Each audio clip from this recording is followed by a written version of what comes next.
were thrown off the land because, trade tariffs were reduced. All these products were flooding into the country, and so they went to El Alto. Together, they went to El Alto with these very radical miners to form a new city of about 800,000 people, which is also, if you ask me, undoubtedly the most radical city in the entire world. Do the peasants own guns?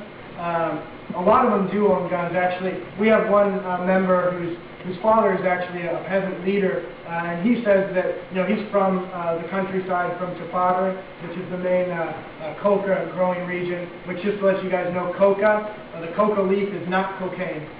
It would be kind of considered like to hemp and marijuana, and so these are not cocaine producers. They're producers of coca leaf, which if you chew coca, it has no negative medical effects. It's not a narcotic. What it does do is suppress hunger, suppress sleepiness, and allow, for example, miners to work 12 hours in the mines without eating or seeing the light of day.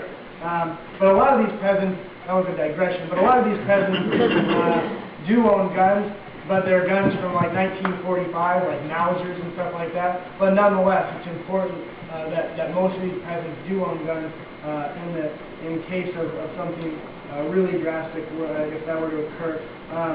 The Morales' justification for supporting Manfred Reyes Villa in this movement was kind of like I tried to explain, is that he said that the movement of the social movement had tried to kick out a democratically elected governor, and that they couldn't do that. That they had to go through the legal democratic processes if they wanted to kick out Manfred Reyes Villa.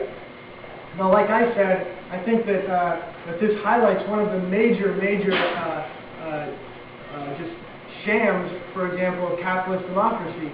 That a person like Manfred Reyes Villa can say all these populist things during an election campaign, like he called for the nationalization of the hydrocarbon industry during the election campaign. He called for the renovation of peasant communities and roads and schools and all this beautiful stuff, right? And like I say, he also basically flat out fraud he used when he went to the countryside and said, with the same campaign colors as the Mons government said, vote Manfred, vote Evo, vote Manfred. He was able to win by 3% over the Mons candidate in doing so.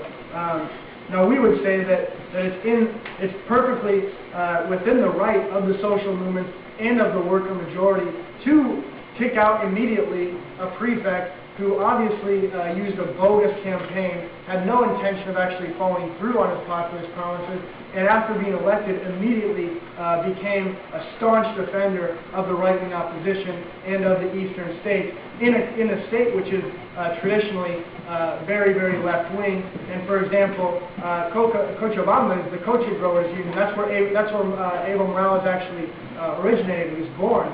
And so we think that Morales' justification and this idea that the social movement shouldn't have the power to kick out presidents, basically it plays right into the hands of the opposition in Bolivia, which can always throw millions of dollars into campaigns to get their people elected.